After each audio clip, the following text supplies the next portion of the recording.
इसी पूजा पाठ को अगर किसी मंदिर पर कराते हैं तो इसी पूजा पाठ का फल 1000 गुना बढ़ जाता है। इसी पूजा पाठ को गंगा के किनारे पर, नदी के किनारे पर, जल के किनारे पर कराते हैं तो इसी पूजा पाठ का फल 1,00,000 गुना बढ़ जाता है। इसी आधार पर, क्यों कि गंगा के किनारे पर, जल के किनारे पर, नदियों के किनारे पर देवताओं का वास माना गया है। मंदिरों में देवताओं की स्थापना होती है और यहाँ पर सिर्फ आवाहन होता है, तो इस आधार पर अल्प मात्रा में फल प्राप्त होता है। तो तुंगद नाम का जो राजा था, उनका मुख नाम का जो राजा था, सत्य भगवान के पूजा पाठ को कराने के लिए नदी के किनारे पर तैयारियां कर रहा था। देखिए हमारे घर से तो अच्छा ही होगा राजमहल, राजमहल को छोड़ दिया और राजमहल के जो मंदिर थे उन मंदिरों को भी छोड़ दिया और नदी के किनारे पर, जल के किनारे पर, जंगल में तैयारियां कर रहा था। उसी समय पर एक साधु वेशी व्यापार करने के लिए कई नावों में धन को भरवा करके वहां से गुजर रहा था। नदी के किनारे पर भीड़ को देख करके साधु वेशी के मन में विचार उत्पन्न हुआ कि यहाँ तो कोई न कोई दुर्घटना हो गई, क्योंकि जल का किनारा हो सकता है कोई डूबा गया हो। तो साधु वेशी ने अपनी नावों को विश्राम दिया और अपने सेवक, अपने दासों के लिए आदेश दिया कि आप धन की रक्षा करना और मैं इस भीड़ को जाकर के देखता हूँ भीड़ क्यों लगी हुई। साधु वेशी भीड़ में जा पहुंचा। भीड़ में देखने लगा कि यहाँ तो राजा बैठा हुआ, राजा राजमहल को छोड़ करके जंगल में बैठा हुआ है, तो कोई न कोई विशेष दुर्घटना हो गई। उसी समय पर साधु वेशी राजा के पास जा पहुंचा, राजा से पूछने लगा कि राजन, ऐसी क्या विशेष दुर्घटना हो गई जो आप राजमहल को छोड़ करके जंगल में बैठे। दुर्घटना शब्द को जब राजा ने सुना तो राजा से मिला, यहाँ पर कोई दुर्घटना नहीं हुई, यहाँ तो महाशक्तिमान श्री सत्य भगवान की पूजा पाठ की तैयारी की जा रही है और हम उनका चिंतन कर रहे हैं। ऐसे कठोर शब्दों को जब साधु वैश्य ने सुना तो मन में विचार करने लगा कि इस पूजा पाठ में कोई कोई विशेषता है, जो इस पूजा पाठ को कराने के लिए राजा राजमहल को छोड़कर के जंगल में बैठा है, तो कोई न कोई विशेषता अवश्य है।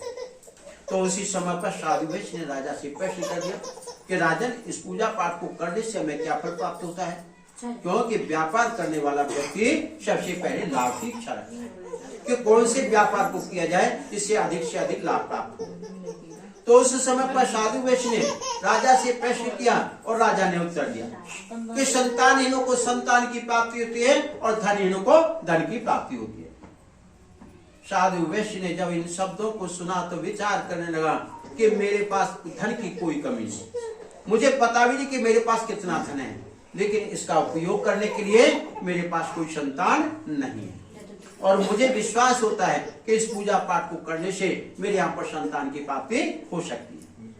तो इस तरह का भाव जागृत होने पर तुरंत ही साधु वैश्य ने वहां से पूरा विधि विधान सुना और पूरा विधि विधान सुन करके अपना व्यापार करने के लिए चल दिया। लकड़हारे की तरह से नहीं बैठा, वो व्यापारी था, क्योंकि उसको व्यापार की चिंता थी। जाकर के व्यापार करने लगा। व्यापार से निवृत्त होकर के जब अपने घर पर वापस पहुंचा तो अपनी पत्नी लीलावती के लिए संतान देने वाले उस बात का समाचार सुनाया। संतान देने वाले उस बात का समाचार सुन करके साधु वैश्य की पत्नी लीलावती और साधु वैश्य दोनों ने संकल्प किया कि अगर हमारे यहाँ पर भी संतान की प्राप्ति हो जाएगी तो हम ही सत्य भगवान का पूजा पाठ कराएंगे। देखिए कितनी विचित्रता है। हम ईश्वरी शक्ति को पहले बंधित कर देते हैं कि पहले हमें फल चाहिए, पहले हमें फल चाहिए। हमारी संतान सुबह कहे कि पापा जी काम करके आओगे, शाम तक पैसे ला करके दोगे तो आपको खाना मिलेगा, तो हमें अच्छा लगेगा। ईश्वरी शक्ति भी तो हमारे पिता के रूप में है और पिता को हमें ऐसे बंधित कर देते हैं कि पहले हमें फल चाहिए तब हम आपको पूजन करेंगे, तो ये उचित तो नहीं है। किसान पहले बीज बोता है तभी तो फसल प्राप्त करता है। फसल की कामना कब करता है? जब पहले बीज बो जाता है तब फसल की कामना। लेकिन हम पहले ईश्वर को बंधित कर देते हैं कि पहले हमें फल चाहिए। तो ईश्वरीय शक्ति इतनी दयावान भी है कि इस शरीर को अपना फल भी दे देती है, लेकिन हम अपने कर्म को भूल जाते हैं। उस समय पर साधु वैश्य की पत्नी लीलावती ने संकल्प किया कि अगर हमारे यहाँ पर भी संतान की प्राप्ति हो जाएगी तो हम भी सत्य भगवान का पूजा पाठ कराएंगे। तो इस संकल्प के आधार पर साधु वैश्य की पत्नी लीलावती जो थे वह सांसारिक धर्म से परिवर्तित हुए और सांसारिक धर्म से परिवर्तित होकर के उसने गर्भ धारण किया। उस गर्भ के द्वारा उसने 10वें महीने में एक सुंदर कन्या को जन्म दिया।